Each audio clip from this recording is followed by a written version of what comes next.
Welcome, dear travelers, to the enchanting town of Sintra, Portugal.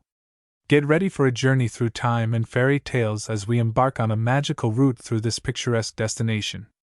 Our adventure begins at the heart of Sintra, where we'll find the National Palace of Sintra. With its iconic twin conical chimneys, this majestic palace dates back to the 14th century.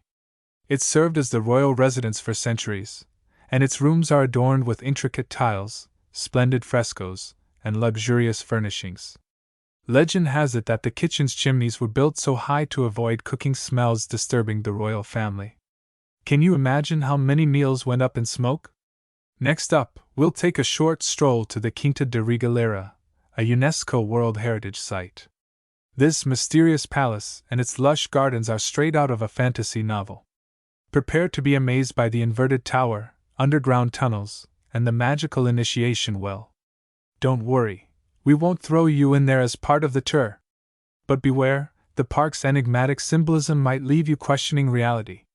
After wandering through the enchanting gardens, we'll ascend to the clouds. Okay, not exactly, but we will head to the Moorish castle, perched high on the Sintra Mountains. The castle's history dates back to the 9th century when it was built by the Moors as a defensive fortress. From the walls, you'll have breathtaking panoramic views of Sintra and the Atlantic Ocean. Be sure to keep your phone charged for plenty of selfies and scenic shots. Now, prepare for a whimsical interlude as we venture to the Pena Palace, one of Portugal's most iconic landmarks. Often compared to a Disney castle, this vibrant, multicolored palace seems like it belongs in a storybook. Built on the ruins of an old monastery, Pena Palace boasts a blend of architectural styles, including Neo-Gothic, Neo-Manueline, and Neo-Islamic. If you've ever wondered what happens when a palace can't decide on its design style, this is it. We'll take a short break for some local delicacies. Be sure to try the travesseiros, a traditional pastry filled with sweet almond cream. Legend has it that the recipe was hidden inside the convent walls and only passed on to the chosen few. Consider yourself lucky. Once we've refueled, it's time for a regal visit to the Montserrat Palace. Its lush gardens feature a vast collection of exotic plants from around the world, making it a paradise for nature lovers.